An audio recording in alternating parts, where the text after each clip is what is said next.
Can't imagine any human having to get used to me sneezing, but here we are. Here we are. That's right. Let me find the button. All right, I found the button. That's not how you do it. That is done like this.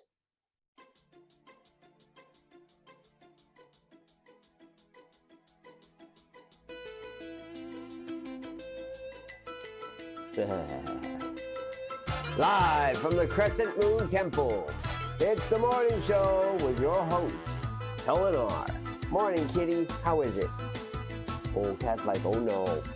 It's time to play the music. Switch all of the cameras on. It's time for the morning show, and I'm going it alone. We'll quickly check the chat room. There is nobody home. It's time for the morning show, and I guess I'm on my own. Oh well, you camera. The host, the guest, the audience, it's what I'm here to be. There's no one even watching. This all depends on me. And that's nothing unusual. It's just another day. I'm sure that I can get through it all if I do it my own way. Yeah. We'll quickly check the microphone. I think I'm okay for audio. Double check Twitch integration. I think I'm good to go. Pick a topic of conversation. Something I ought to know. Modern news is too confusing. I'm gonna stick to things that I know. Well, I don't really know what I'm gonna talk about today, but hopefully it's good. The host, the guest, the audience, it's what I've got to be. There's nobody else out there. This all depends on me. And that's nothing unusual. It's just another day. If I want to make my life great, I've got to do it my own way, okay. The host, the guest, the audience, it's what I need to be. There's nobody else out there. This all depends on me. And that's nothing unusual. It's just another day. If I want to make my life great, I've got to do it my own way. Today on the morning show, I apologize for sucking at the morning show yesterday because I was in a bad mood. And then why don't we talk about Ron and Eureka? Or maybe it's time for a big pivot. That's right. We're going to get into the basics of horticulture. Who's excited? Nobody's excited. Nobody's out there. Well, I have to act like I'm all excited myself, because hey, it's my show. Today, the morning show is brought to you by the letter I and the number 3, and by viewers like me, because, brother, I'm it. All right, let's get the volume back down on the music. Rein it in, people, rein it in. Right around there is good. All right, play me to the desk. Today, well, we're jumping the gun. Couple seconds. Ahem. Today, it is January 30th in 2026. I've officially been doing the morning show for 30 days in a row. Look at me go. And I am basically just existing. Yesterday I had a bad day. Same thing that always happens to me happened to me again. But it doesn't get any easier. It does. Unfortunately, it stays difficult, which I'm not really a fan of. So I'm kind of, I'm doing what I can do, what I got. It's what I've got. I'm doing what I can do. And as for the overall survival thing, well, we're fine, you know. Everybody deals with setbacks. Everybody deals with hardship. I tend to crash out for a day and then I come back. So yeah, yesterday was not the best day for the morning show. And we're doing all right now. We're all right. Everything is okay for the most part. And that's what it is. So we're just gonna stick to it. That's what we've got. Cat's using the bathroom. I need to clean the cat's bathroom.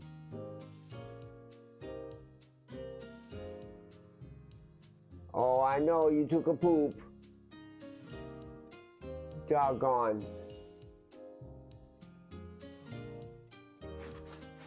Yes.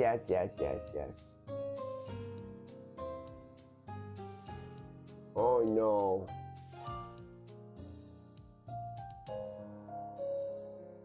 Oh no.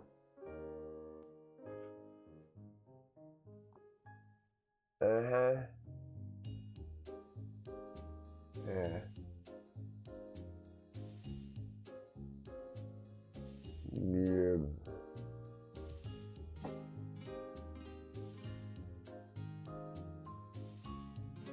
Yeah. Yeah. Oh. So let's do it. Presenting Kentaro Sato and the Budapest Symphony Orchestra performing Stardew Valley, the soundtrack to my life. Cat's freaking out, as always. What is horticulture? Oh boy. Oh, here's Cat barreling along like, please, I never do it. Horticulture is the science, art, and business of cultivating food, fruits, vegetables, flowers, trees, shrubs, and ornamentals. Yes.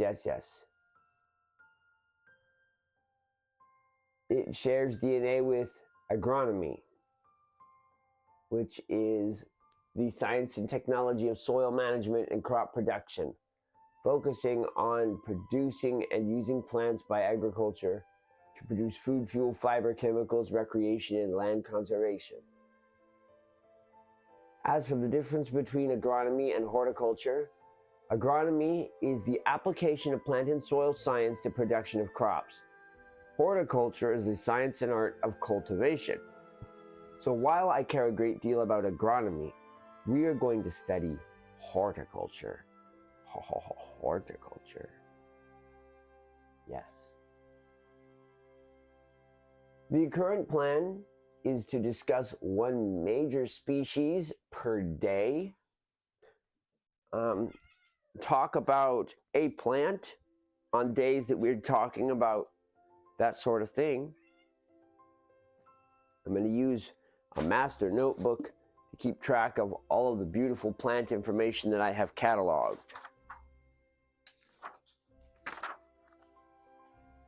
Yeah. Let's see if I can find my page in this thing. There we are.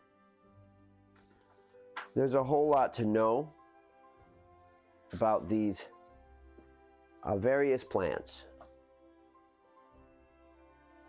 Now, I don't have anything on deck, so I think the first plant will actually be tomorrow. We could try to ship our way through potato, but it wouldn't be very good. But we're going to get it ready and then do it tomorrow. First, we'll go over an overview of the plant. Okay. For example, the potato, what it offers.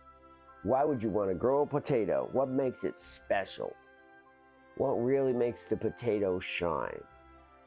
The most significant problems involved with potato cultivation and the crucial information for growing potatoes. Then there's the minimum to maximum cultivation pounds per square foot, the serving rates for occasional to constant use of potatoes in your diet, food processing strategies for extending the harvest window and getting the most out of your harvest, and a projection of exactly how much you would need under those circumstances.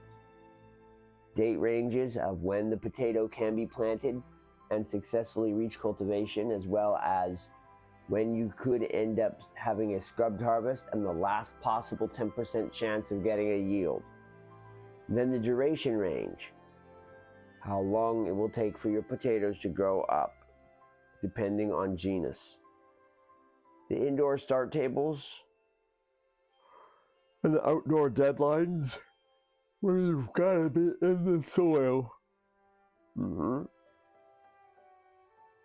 Then we get into the crop cycle by use, frost vulnerability and its requirement for growth degree days, heat vulnerability and the stoppage temperatures,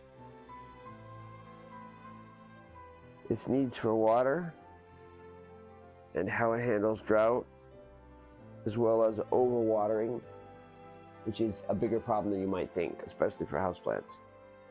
Its needs for light and shade tolerance, its pH needs and tolerance for that, its nutrient needs by phase, its soil structure needs, and its taproot depth, which are both very useful pieces of information. Its crowding tolerance, weed problems, pest issues, disease issues, companion and conflict, plant companions, its pollination needs and cross-pollination issues, and then germination instructions. Is this plant okay for transplants? Can you direct sow this plant? Can you pot this plant? Can this just be an indoor plant? Can this live in a raised bed? Will this make it in a greenhouse? Should you ferment the seeds? Should you soak the seeds? Should you chill the seeds? Should you scar the seeds? To what depth? With what level of light? What temperature? How's the water? What about spacing? Do you need fertilizer? Any other instructions? The amount of time it will take for the seed to emerge as a plug. The amount of time until it becomes true leaves and you can actually identify the species. Its actual true appearance. And then the thinning rate, how many you need.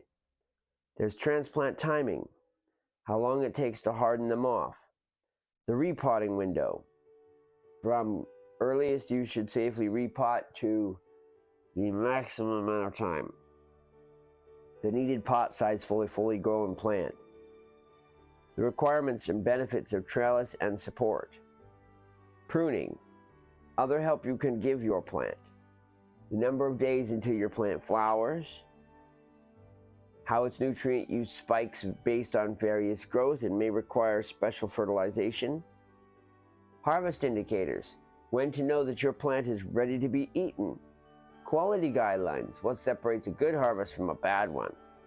Harvest timing, how long you have to harvest the plant, when you can start harvesting it, and when your food will be too far gone. Seed collection and how to do that. How to split, clone, or overwinter the plant to propagate it into the next year. The expected residue from the end of life cycle. The benefits and consequences of land racing the plant, which basically means growing a whole bunch of them in competition in order to produce a brand new season. And then finally, multi-season concerns. What happens with the plant when you grow it year after year? Here is the fundamentals laid out sequentially. This is the base structure of data for horticulture. This is not bad at all. Should be just fine.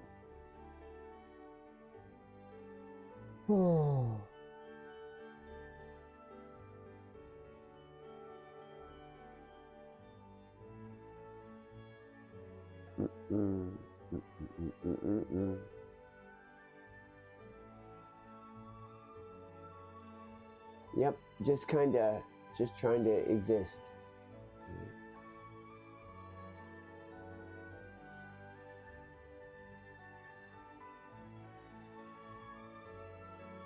All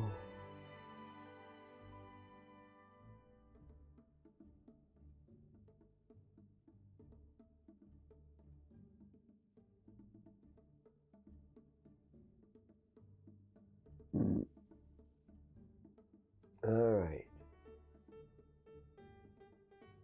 So, talking in general about horticulture, it all begins and ends with water.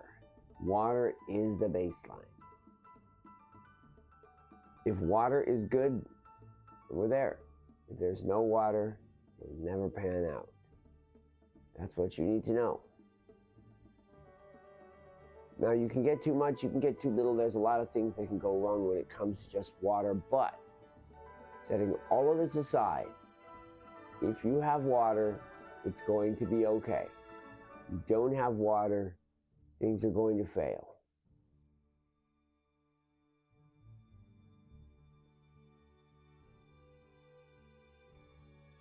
That's what there is to know. That's the whole thing. Okay, so there's a little more to horticulture than you should add water. But that's the fundamentals. Let's see here. What else can I tell you about horticulture? What's important for everyone to know? There are 3 types of soil. 3 large categories of what soil is. I'm going to start some tea. Come along. First, there is sand. Sand has a particle size of roughly 10,000 on the scale, okay? The very, very large particles allow the water to slip through quickly. Particles are loose. They firmly hold roots in place, while at the same time, they allow moisture to move through and air to move through. Sand is excellent for growing plants in, except that it's almost impossible to keep it hydrated. You need to water every single day without fail, or a plant in sand will die. That's it.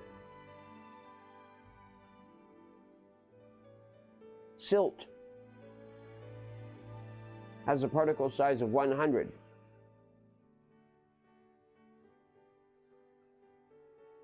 Silt is perhaps the most convenient for most plants to grow in. It allows some breathability. Water permeates through it normally.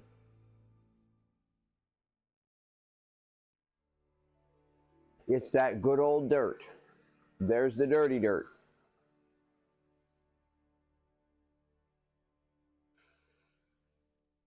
Finally, there's clay.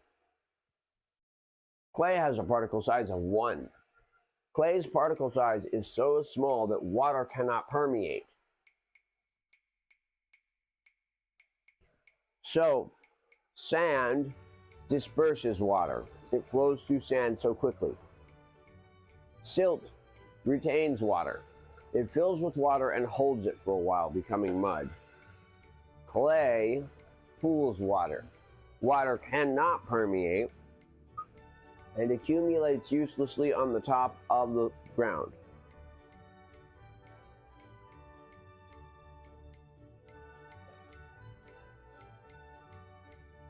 There aren't a whole lot. Hang on, I got a bug.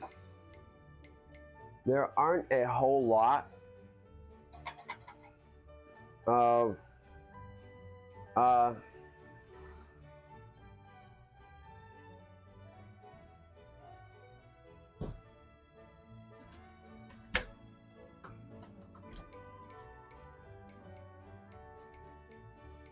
there, bugs outside.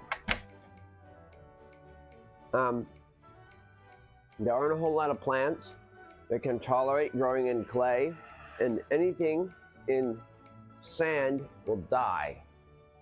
Combining silt, sand, and clay in a reasonable proportion will produce loam. That proportion is not 1 to 1 to 1. 1 to 1 to 1 will make soil that doesn't drain properly. But when properly combined in the right ratio, you end up with soil that has only one more thing required to be excellent, and that's organic matter. Successful soil requires 10 to 20% organic matter. This can be increased to 70%. Depending on ecosystem, sometimes there is a ton of organics. Then there's the question of what is healthy soil? Is it a bound rolling plain of short grass? No. That's not the magic, actually. Generally speaking, grass that is constantly cut has been robbed of its resources over and over and over again.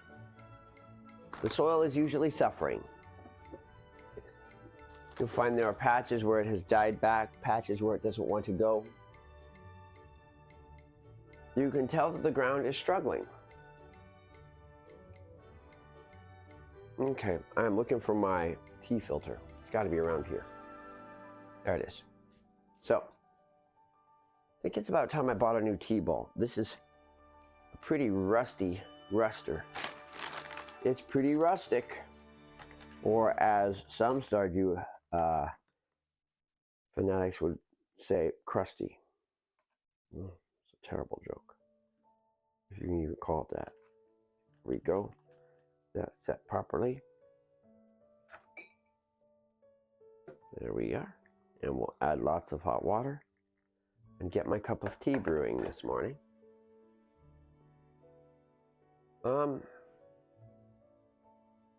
So, once you have organic matter in the soil, it will help provide nutrients as well.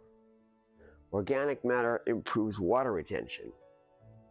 It helps create good soil substrate, excellent quality structure, right? How can you recognize it? Well, the dirt clod. The dirt clod is an ideal identifier that your soil is ready and healthy, that anything can grow in it. And the presence of other plants is another good indicator. If strong plants are growing in your soil, it can be an indicator you have strong soil.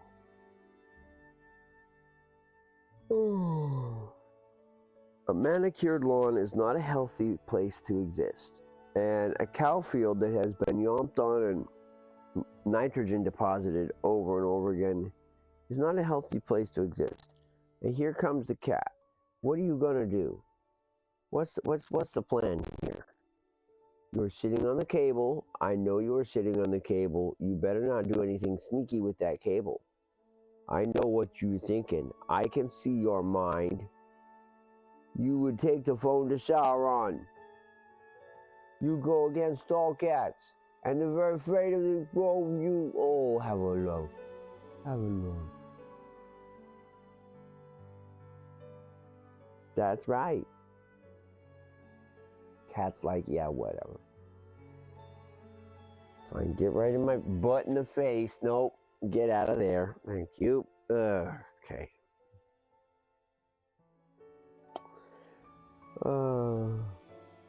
First thing cat does is swing butt. Yeah, thanks.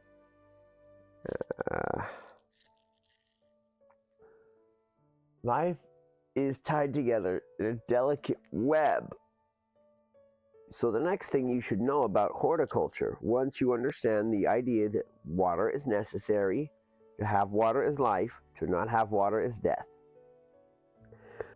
And second, soil types, sand drains, clay pools, silt is ideal. You need organics. The third thing,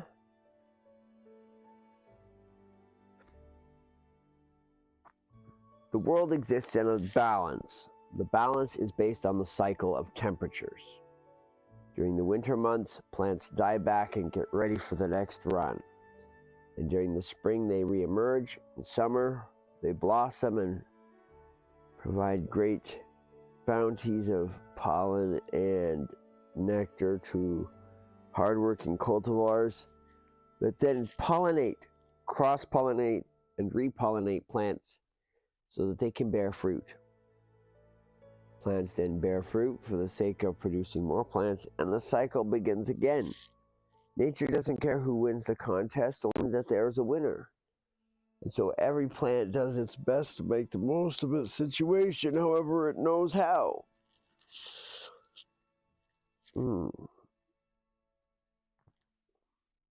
Fundamentally, every single plant has a different strategy. There is no one connective, unifying plan. You think, oh yeah, plants are just their summer, grow, fall. Well, no, some plants don't harvest in fall. Some plants specialize in growing through the winter, actually. Some plants can grow through the snow. Some plants can grow in the intense heat of the summer when all other plants have died back. There are even a few plants who can mostly do without water. They do need a little. Every plant needs water. But there are a few that can do with only a little tiny bit. That makes them special. Every plant has something beautiful that makes it special. If you study them long enough, you'll discover what those things are. The cat is not going to study a plant. The cat tried to study the plants when I had my farm last year. It got interested in what was interested in my plants. I'll put it that way. That's the next thing to learn about horticulture. So we've discussed the fact that water is necessary. We've talked about soil particles and composition. We've talked about the cycle. The next thing that we have to discuss is Mother Nature itself. Mother Nature requires there be a contest winner. Doesn't care who it is, but someone is going to win. As such, Mother Nature has filled the world with lots of animals, various shapes and sizes. These work in concert with the plants competing with each other. Sometimes they consume a species, sometimes they support a species. Most of the time they consume a species, though. You can grow the most beautiful strawberries and never get to have a single one, because Mother Nature will step in and declare itself the winner. You'll get crows that will eat your berries. You'll get small land animals that will eat your berries. You'll get grandparents that will eat your berries. And no strawberries for you. That's how it goes. Once you are producing enough for Mother Nature to take notice and serious, you will have to give Mother Nature a cut of the food that you produce. Mother Nature will always take her share by hook or crook. You might lose some plants to disease, some plants crowded out by weeds, or perhaps deer will come along and eat your plants whole. That's part of the contest. You can grow big, beautiful corn plants only for deer to come in and have some nice, big, beautiful corn plants.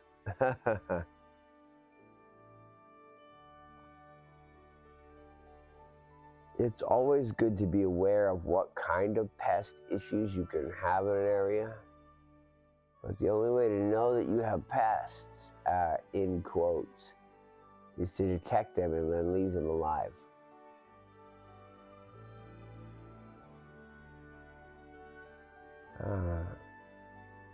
Feel sleepy.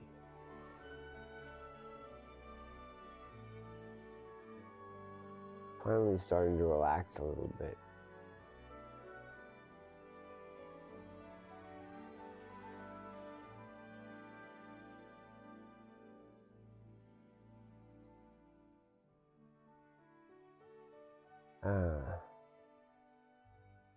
Plants occasionally go through dormancy periods, like this. Just sitting quietly and allowing time to pass until conditions are good. Somewhere down the road.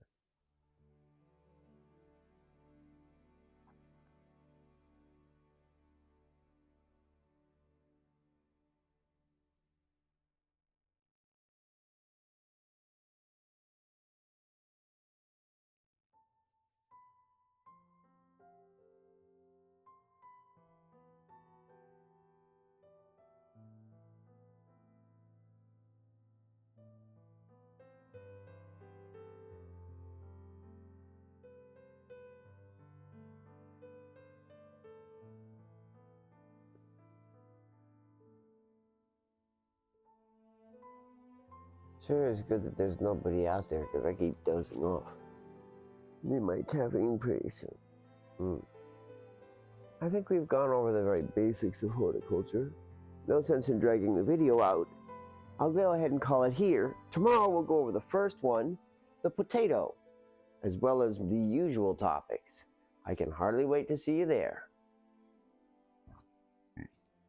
All right, I'll talk to you all later. Have a good morning.